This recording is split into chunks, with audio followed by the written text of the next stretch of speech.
네, 새 정부 들어 처음으로 북한이 탄도미사일을 발사했습니다. 문재인 대통령은 북한의 도발에 엄중 경고했습니다.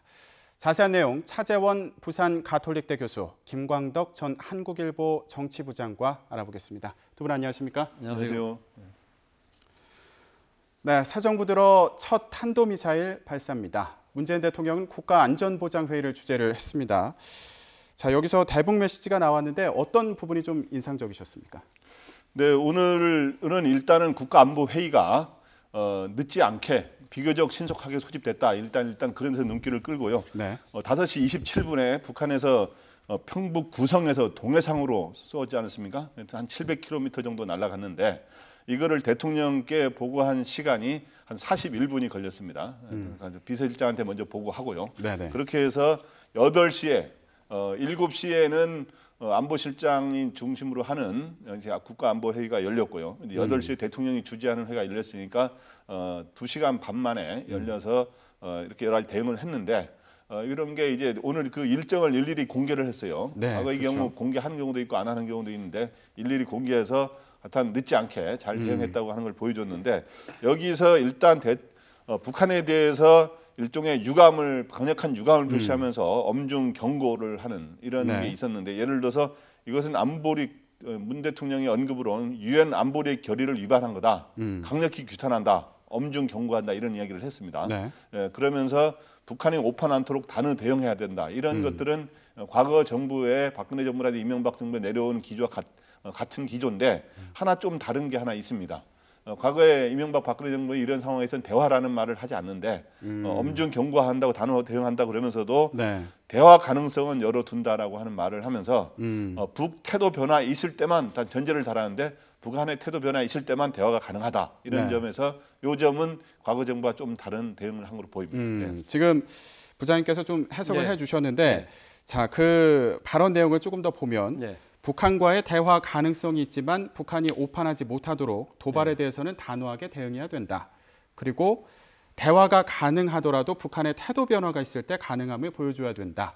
자, 어떻게 보십니까? 사실 오늘 그 문재인 대통령이 청와대 그 입주해서 첫 밤을 보낸 날이지 않습니까? 새벽에 기습적으로 북한이 도발을 한 부분에 대해서 저는 어떻게 보면 북한판 이 문모닝이 아니냐 뭐 네. 그런 생각이 드는데 아무튼 그 북한의 입장에서는 그 문재인 대통령이 들어서고 새로운 정부가 들어섰기 때문에 이 새로운 정부 남한의 새로운 정부에 대한 탐색전의 성격도 분명히 갖고 있는 것 같아요. 어떻게 놓을 것이냐. 그런데 오늘 앞에서 우리 앵커께서 말씀하셨지만 문재인 대통령이 아주 단호하고 강경하게 지금 대응책을 이야기를 하셨거든요. 네. 그런 걸 본다고 한다면 문재인 대통령 입장에서는 그간 문재인 대통령이 집권하면 대북 정책에서 상당히 좀 느슨하고 뭔가 과거 기조로 돌아갈 것이 아니냐는 그런 우려들, 그런 우려를 불식하겠다는 의지를 분명히 보여주고요. 그렇다고 하더라도 그 전임 정부처럼 북한이 도발하면 강경하게 대응만 하고 북한을 봉쇄하고 고립시키는 그런 식으로는 또 가지 않겠다. 그래서 이 대화의 가능성이 열어두되 북한이 어느 정도 먼저 변화를 보여라. 그래서 일종의 두 가지의 이 메시지를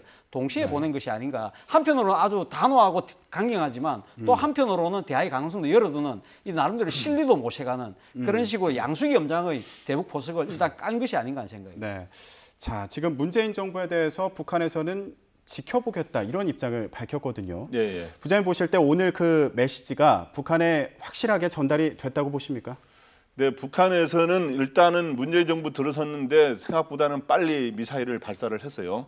그런 거는 뭐냐면 진짜 청와대로 관저로 어저께 이사한 지 하루 만에 그리고 이 정부가 출범한 지 5일째 되는 날 이렇게 했는데 이것은 일단 문재인 정부가 들어서면 과거의 대화가 거의 단절이었는데 네. 대화 국면이 재개될 거로 예상되고 있지 않습니까? 네. 그런 대화 국면의 전환을 앞두고 북한이 일종의 테스트 겸 문재인 정부를 뭔가 테스트하고 기싸움 성격으로 먼저 이제 쏘아 올린 것으로 보입니다. 네. 그런데 일단 이거에 대해서 문재인 정부가 굉장히 단호한 대응 이런 걸 표시하는 것은 굉장히 괜찮은 좋은 대응을 같고요. 네. 그 과정에서도 앞으로 대화를 어차피 해야 된다는 입장을 갖고 있기 때문에 그런 거에 전제 조건을 달고 이러한 것들은 일단 무난하고 오늘 하여튼 그 회의도 그 청와대 내에 있는 지하 벙커 위기관리센터에서 이렇게 열리면서 굉장히 하여튼 긴급하게 움직였습니다. 네. 자, 그런데 발언 내용 중에서 조금 또 인상적이었던 부분 중에 하나가 군은 굳건한 한미 동맹을 바탕으로 어떤 군사 도발에도 대응할 수 있게 대비 태세를 갖춰달라 이렇게 얘기를 했습니다. 자, 이 얘기를 들으면서 또 연관해서 생각해 볼 수 있는 부분이 트럼프 미국 대통령의 발언일 텐데 상황에 어떤 특정한 상황이 돼야지 남북 간의 뭐 대화가 가능할 것이다 이런 취지의 말을 하지 않았습니까? 그렇죠. 이것과도 연관지어서 좀 생각해 볼 수 사실 있을 것 뭐 같아요. 문재인 대통령 입장에서는 북한의 도발에 대해서 우리 스스로가 이렇게 주체적으로 방어해야 되는 측면도 있지만 그러나 또 한미 동맹의 굳건한 그런 이 기조 위에서 이 같이 방어를 해야 된다는 그런 현실적인 측면도 무시할 수 없는 거 아니겠습니까? 네. 그렇기 때문에 문재인 대통령 입장에서는 본인이 취임하고 난 뒤에 미국과의 관계를 우려하는 여러 가지 시각들 그러한 부분을 불식시키기 위해서라도 한미 동맹을 강조하면서 이 미국과 주한미군 또 나아가서는 이 또 미국과의 관계 속에서 이 북한의 도발에 대응하겠다는 그 기조 자체를 분명히 한 거죠. 그러나 이 또 트럼프 대통령이 그 전날 이 다른 그 미국 언론과 인터뷰에서 이 남북 대화는 아까 말씀하신 특정한 상황 하에서만 가능할 수 있다는 식으로 이야기를 했긴 했는데 오늘 문재인 대통령의 그 지금 대북 기조에 보면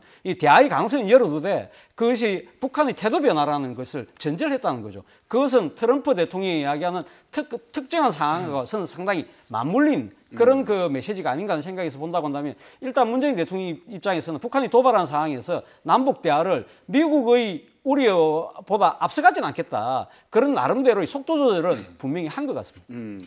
자, 그런데 지금 이야기를 하자면요. 그러니까 아까 지금 현재 이번에 미사일 발사로 인해서 미국과 우리 한국 그리고 이제 북한 간에 대화를 어차피 어느 순간에는 하는데 이 대화의 재개 조건을 놓고 나름의 굉장히 신경전이 벌어지는 삿바 싸움이 벌어지는 이런 국면이 된 것 같습니다. 그러니까 트럼프 대통령이 며칠 전에 이런 말을 하지 않았습니까? 이제 대화하는 것은 개의치 않겠지만 남북 대화를 하는 건 개의치 않겠지만 특정한 상황에서 이루어져야 된다라고 해서 네. 어찌 보면 상당히 우리의 어떤 대북 정책에 대해서 관여하는 듯한 이야기를 했는데 그러면서 결국에 이 말은 뭐냐면 남북 대화를 서두르지 말라라고 하는 그런 메시지를 보낸 걸로 보이는데 문 대통령은 어떻든 한미 동맹을 기본적으로 강화하지만 북한과 대화하겠다는 입장을 밝혀오지 않았습니까? 그런데 이제 미사일을 쏘았기 때문에 북한의 태도 변화가 있어야만 대화가 가능하다라고 오늘 접근을 달았는데 발언금 전에 이야기한 것처럼 북한의 최선희 외무성 미국 국장이 최근 그 노르웨이에서 1.5 트랙 대화, 소위 민관 그 대화를 했잖아요. 민관 그 반관 반민의 이런 대화를 했는데 거기 가면서 한국 정부와의 대화에 대해서 지켜보겠다 이렇게 하면서 뭔가 이제 가능성을 열어두면서도 뭔가 지켜보겠다 이렇게 해왔는데 또 이거를 이번에 미사일 발사를 놓고 서로 여러 가지 한국과 미국 그리고 북한 이 관련된 중국과 일본 등이 어떤 상호 어떻게 조율들이 이루어지면서 어떤 식으로 우선순위가 돼서 이루어지는지 한번 지켜볼 만하겠습니다. 자, 그런데 이 북한의 미사일 도발 소식이 전해진 이후에 백악관에서 입장을 내놨는데 대북 제재 강화에 계기가 돼야 될 것이다 이런 취지의 입장을 내놨습니다. 지금 아까 그 문재인 대통령의 발언이 미국의 입장과 맞물리는 것으로 보인다고 해석을 해주셨는데 지금 또 백악관의 입장을 보면 앞으로 좀 숙제가 될 것 같기도 해요. 어떻게 보십니까? 그렇죠. 아무래도 문재인 대통령 입장에서는 무조건적으로 지금 대북 강경 노선으로 또 갈 수 없는 것이 또 현실적 고민 아니겠습니까? 앞서도 뭐 우리가 이야기했습니다만 북한에 대한 대화 가능성을 일단 열어둔다는 그런 또 이 측면도 있는 거거든요. 그런 측면에서 본다고 한다면 백악관이 이야기했던 추가 제재라는 부분에 대해서 이것이 한미 간의 또 다른 하나의 외교적 쟁점으로 될 가능성은 충분히 있어 보입니다. 그러나 지금 뭐 미국 같은 경우는 지금 북한에 대한 제재와 관련해서 소위 말하는 세컨더리 보이콧이라고 해서 그러니까 북한과 관련된 여러 가지 일을 하는 이 업체들에 대해서도 지금 제재를 가하겠다는 거 아닙니까? 그런 부분에 대해서는 뭐 우리나라 정부도 그렇게 거기에 대해서 반대하는 기조는 아니거든요. 사실상 그리고 또 유엔 안보리 차원에서 또 국제사회 차원에서 북한에 대한 제재를 할 수 있는 방안은 거의 다 나왔습니다. 다 나와 있기 때문에 이 부분에 대해서는 우리도 우리 정부도 거기에 대해서 반대할 여러 가지 뭐 그런 이유도 사실상 별로 없는 부분이기 때문에 아마 문재인 대통령 입장에서는 지금 한미 그 동맹 이 토대로 해서 북한에 대해서 대응하겠다는 입장은 분명하기 때문에 이러한 차이 정도는 충분히 나름대로 극복할 만한 이 소지는 충분히 있다. 저는 뭐 그렇게 보입니다. 그런데 지금 이런 상황에서 미국 백악관의 아시아 담당 하는 담당자들이 방한을 한다고 하는데 어떤 의미가 있는 겁니까?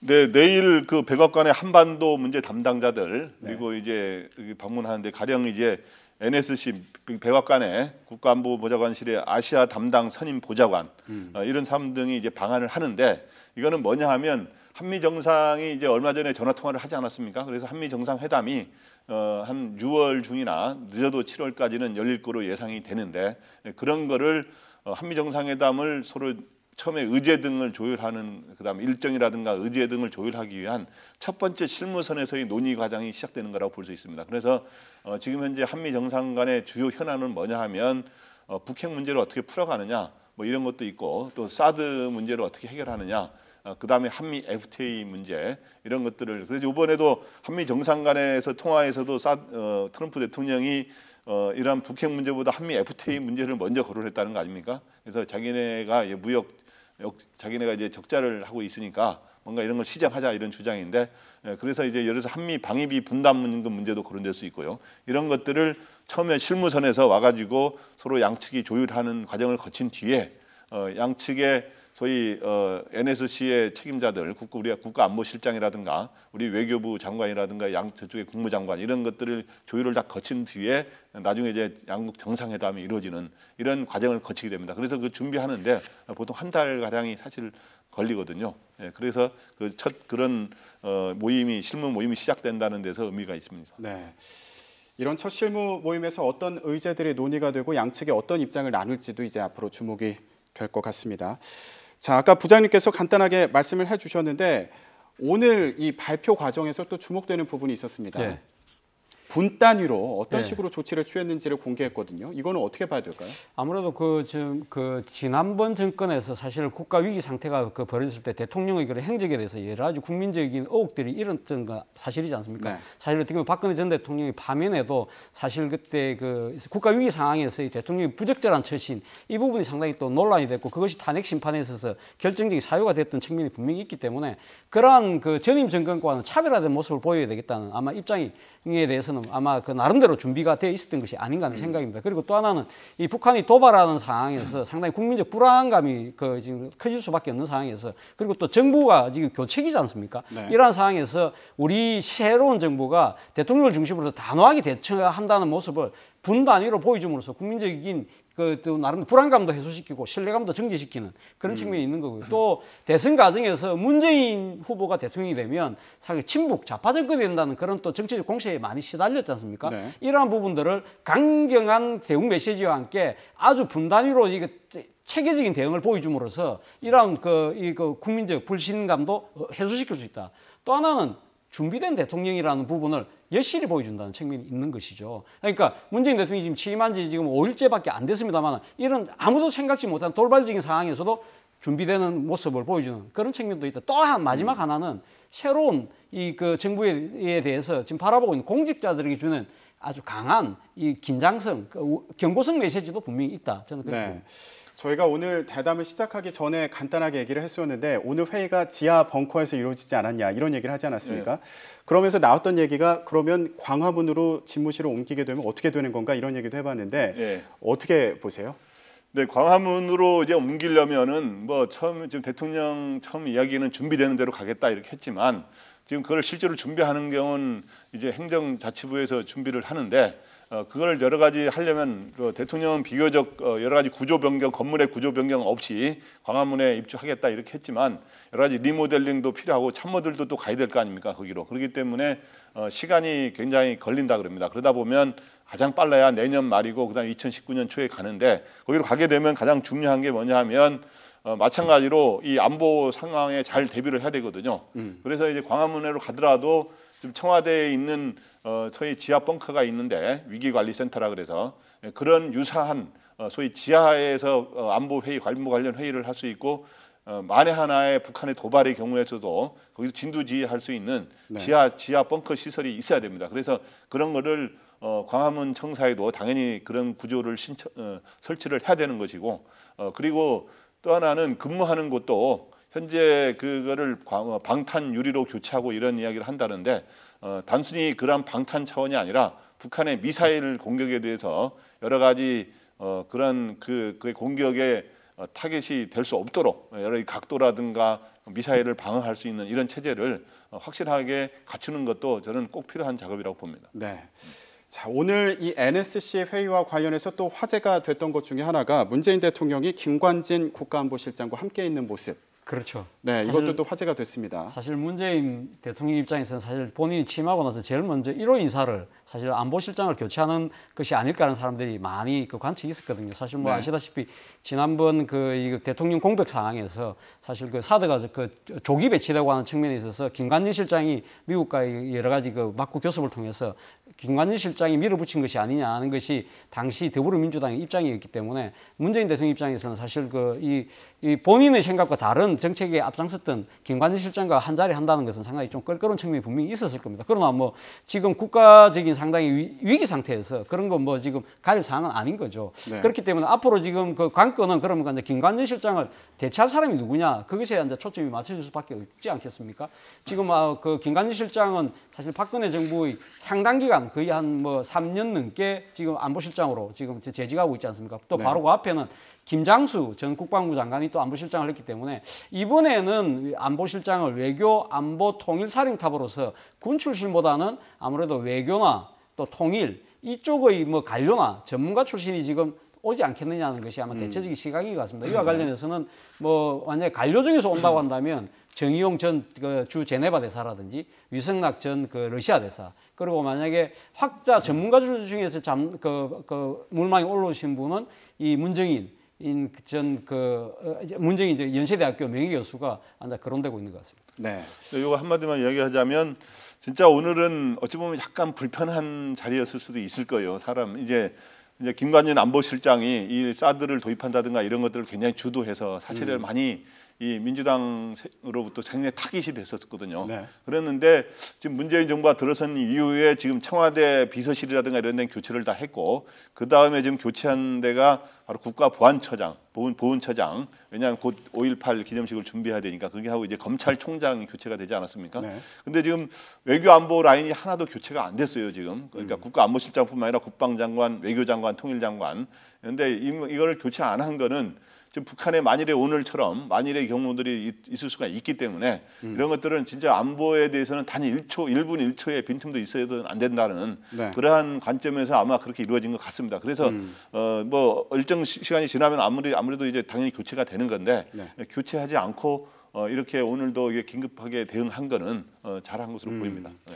자, 그럼 지금 간단하게 말씀은 해주셨는데 실제로 외교부, 통일부 장관 누가 될 것인지 이 부분도 관심이고 이게 대북 관계나 아니면 한미 관계의 어떤 방향성을 보여주는 거 아니냐 이런 해석도 나오고 있거든요. 그렇죠. 그런 측면에서 본다고 한다면 지금 이 외교 또 통일 수장이 누가 될 것이냐 부분이 상당히 중요할 수밖에 없는데 당장은 지금 지금 재청권자가 없는 상황 아닙니까? 총리가 지금 한교안 전 총리가 지금 물러난 상황이고 그리고 네. 지금 이낙연 총리가 지금 재청권 행사하려고 하면 국회 인준을 통과해야 되는 측면이 있기 때문에 최소한 제가 생각했을 때는 한 이 2달 정도는 아마 지금 현재 전임 정권에서 임명했던 이 외교 안보 수장들하고 같이 불편한 동거는 계속할 수밖에 없다. 네. 그렇지만 그러한 시간을 벌었기 때문에 문재인 대통령 입장에서는 앞서 우리 앵커께서 지적하신 대로 이 지금 자신의 이 구상을 전국 구상을 제대로 실현해 줄 수 있는 그래서 그걸 통해서 남북 관계에 대해서 새로운 획기적인 전환점을 만들 수 있는 네. 그러한 사람을 지금 고르려고 지금 생각을 하고 있을 건데 일단 통일부 장관 그와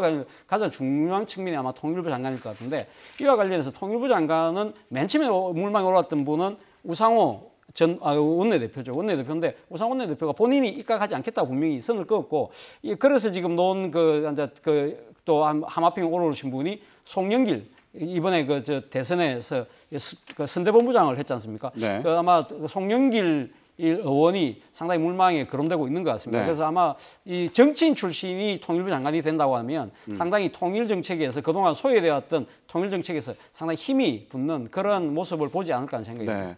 이낙연 국무총리 후보자 관련해서 말씀을 해주셨는데 오늘 처음으로 출근을 하는 거죠. 앞으로 인사청문회 어떻게 될지도 관심인데 어떻게 보세요? 후보자로서 처음으로 출근하면서 여러 가지 일단은 현재로서는 자기 청문회에 대비하는 이런 작업을 하면서 또 인사총리로 되면은 공식 임명되면은 강요 인사 재청권을 헌법상으로 갖고 있잖아요. 그런 재청을 하기 위한 나름대로의 구상 그런 것들을 기본적으로 인사는 청와대가 이루어집니다만은 청와대하고 조율도 해가면서 이런 사람들 어떻겠냐라는 걸 총리하고 이제 조율하는 그런 작업을 하게 됩니다. 그렇게 하게 되는데 어떻든 인사청문회를 준비하는 게 가장 첫 번째 작업인데 제가 보기에 결론부터 이야기하면 인사청문회는 야당에 지금 우리는 봐주지 않고 까다롭게 하겠다고 하고 있습니다만은 무난하게 통과될 가능성이 현재는 없다. 왜냐하면 지금까지 이 국회의원을 많이 오래 지낸 사람이 장관이나 이 총리 후보자에서 낙마한 경우가 사실상 거의 없거든요. 네. 그런 측면이 하나 있고 왜냐하면 국회의원을 4번이나 지냈고 전남지사까지 해서 선거 과정에서 이미 어느 정도 검증이 됐다고 보는데 단 하나 지금 논란이 되고 있는 게 그거 아닙니까? 아들이 군대 현역 판정을 받았다가 아들이 현재 의사인데 어깨를 운동하다 다쳐가지고 어깨 탈골로 군 면제를 받았는데 과연 그게 의혹이 있느냐 없느냐인데 이낙연 지금 후보자 입장에서는 당시에 그 문제될 그 가능성도 있다고 대비했는지 당시는 제가 그거를 병역 면제 탄원서를 탄원서를 내가지고 우리 아들을 최소한 공익근무요원으로 근무할 수 있게 해달라, 네. 군에 보내달라, 뭐 이런 식의 탄원서를 보낸 적이 있다고 하니 그 점은 어느 정도 해명될 수 있을 가능성이 높습니다. 제가 네. 자, 이제 문재인 대통령 행보와 관련된 얘기를 좀 해보도록 하겠습니다. 하루도 쉬지 않고 있다 이렇게 네. 얘기를 하고 있는데 어제 또 등산을 갔어요. 북악산 등산로는 고 노무현 전 대통령 때 처음으로 개방이 됐던 곳이라고요. 그렇죠. 그러니까 1968년 1.1 사태라고 해서 북한 무장공비들이 그 청와대를 공격했지 않습니까? 네. 그때 이후로 사실 한 42년 동안 그 일반인들의 통제가 묶여 있었던 곳이죠. 네. 그래서 2006년 초로 제가 기억을 합니다만 그때 당시 노무현 대통령이 이것을 시민들에게 돌려주자. 그래서 최대한 그러니까 이 보안 부분은 좀 보완을 하더라도 그래서 그걸 개방을 했었죠. 그 당시 노무현 대통령이 그 개방하기 직전에 당시 청와대 출입 기자들하고 산행도 하고 했는데 당시 제가 우리 김 부장님하고 같이 청와대 출입 기자할 때 같이 또 우리 등산도 가고 했었는데 저는 어제 그 모습을 보면서 그 생각이 들더라고요. 아, 노무현 대통령이 비서실장을 했기 때문에 문재인 대통령이 기자들과의 소통의 방법 이런 부분들을 상당히 많이 알고 있지 않느냐. 그것을 네. 결국은 또 그 앞서 자신이 모셨던 노무현 대통령의 그런 모습을 또 나름대로 좀 벤치마킹한 측면도 있고 그리고 어제는 또 청와대 출입 기자들하고 같이 간 것이 아니라 지난번 자신이 그 대선 기간 중에 같이 이 자신을 전담해서 취재를 했던 언론용어로 소위 말하는 마크맨들과의 그러한 또 이 산행 자리라서 나름대로 본인이 이제 대통령 취임했지만 그때 그 선거 기간 중에 동고동락했던 이러한 기자들과의 그런 좀 위로를 그러니까 이 경로를 네. 상당히 유무해주는 그런 차원에서 본다고 한다면 나름대로 상당히 배려의 리더십을 제대로 보여주고 계신 게 아닌가 네. 생각이 듭니다. 여기서 좀 재밌었던 게 김경수 의원 트위터 얘기를 좀 했으면 좋겠는데 대통령님 쉰다고 하셨잖아요. 이렇게 좀 지친 것처럼 예. 글을 올리기도 해서 또 화제가 됐습니다. 사실 이러기 쉽지 않은데 이게 좀 소통이 잘 되고 있다 이렇게 보면 될까요? 네, 김경수 의원은 일단 그러니까 쉰다고 하셨잖아요. 해서 올렸다가 트위터에 올렸다가 또 삭제를 또 했더라고요. 보니까 네. 또 사진도 같이 올렸었는데 어저께 등산을 할 때 같이 간 모양이에요. 네. 북악산에. 근데 왜 같이 올랐냐면 대선 기간에 출입 기자들하고 같이 간 거기 때문에 대선 기간에 사실 대변인 역할을 했잖아요. 그러니까 이제 자기가 현재 청와대 홍보수석도 관련이 있지만 그래서 네. 같이 간 거로 보이고 이 말은 뭐냐 하면 김경수 의원이 올린 의도는 자기가 쉰다고 하셨잖아요 해서 불만을 이야기한 게 아니라 그만큼 대통령한테 네. 하고 이렇게 우리가 소통하면서 친하게 편하게 이야기할 수 있는 사이다라고 하는 거를 네. 보여주려고 하는 취지에서 좀 가볍게 이제 글을 올렸는데 또 이런 것들도 여러 가지 또 뒷말을 낳을 수 있다고 생각했는지 이제 삭제를 했습니다. 그래서 네. 또 김경수 의원은 그 원래 굉장히 그 이 좀 스마트하고 좀 친화성이 있고 이미지가 좀 좋아요, 사실은. 그래서 대선 기간에 김경수 의원을 대변인으로 활용한 이유도 네. 바로 그런 측면인데 그래서 기자들하고의 소통도 비교적 굉장히 잘 된다라는 평가를 받았었고 그래서 어떻든 어저께 산에 올라가는 걸 저도 보면서 그 당시에 바로 노무현 정부 때 같은 출입 기자로 우리 차 교수님하고 같이 출입 기자였는데 그 당시 전 노무현 대통령하고 2번인가 3번 같이 산에 올라간 기억이 나요. 산에 노무현 대통령이 탄핵을 한번 당했었잖아요. 그때도 한번 올라갔고 또 나중에도 올라갔는데 네. 그런 경험을 거치면서 이제 나중에 이제 북악산 요거를 개방하는 조치를 취했죠. 그때 가면 산에 올라가면 굉장히 그때 산에 올라갈 때는 이제 같이 걸어가면서 앞서거니 뒤서거니 걸어가니까 대화도 나누고 같이 돌담 옆에 앉아가지고 대화도 네. 나누고 굉장히 편했었거든요. 소통하는 건데 그래서 어저께는 소위 언론과의 소통 행보라는 측면에서 굉장히 바람직한 것이고 이런 소통 이런 거는 이제 노무현 대통령이 약간 벤치마킹한 측면이 있는데 또 노무현 대통령보다 성격적으로는 원래 좀 덜한 측면이 있는데 더 진화하려고 굉장히 노력하는 그런 모습을 보이는 것 같아요. 네. 저희가 지금 문재인 대통령 소통 방식에 대해서 얘기를 하고 네. 있는데 김정숙 여사도 소통 행보에 동참을 했다. 그래서 민원인을 집으로 초대해서 라면을 대접했다. 이런 얘기가 또 그렇죠. 화제가 됐어요. 어제 사실 그 뭡니까? 이 문재인 대통령이 사제에서 지금 출퇴근 이틀 하다가 지금 이제 관저로 이제 청와대 관저로 이사하는 날이었지 않습니까? 이삿짐 열심히 싸고 있는데 네. 그 앞에 이제 많은 분들이 와서 보고 있는데 그 중에 한 분이 민원인이 계속적으로 이제 그 이 영부인을 불렀다고 그래요. 막 소리치면서 난 내 좀 봐달라고. 그래서 내려오셨다고 그래요. 내려와서 봤는데 그분이 하고 싶으면 나는 아직 밥도 못 먹었다 이러니까 덥석 손을 잡고 네.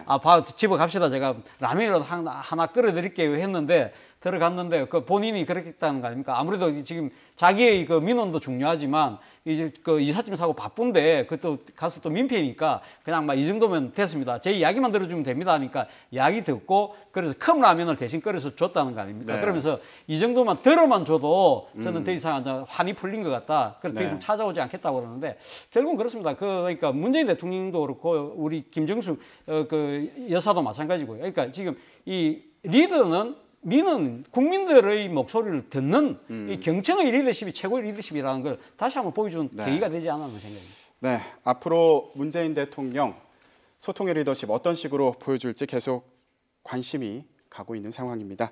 자, 오늘 김광덕 전 한국일보 정치부장 그리고 차재원 부산 가톨릭대 교수와 함께 얘기 나눴습니다. 두 분 고맙습니다.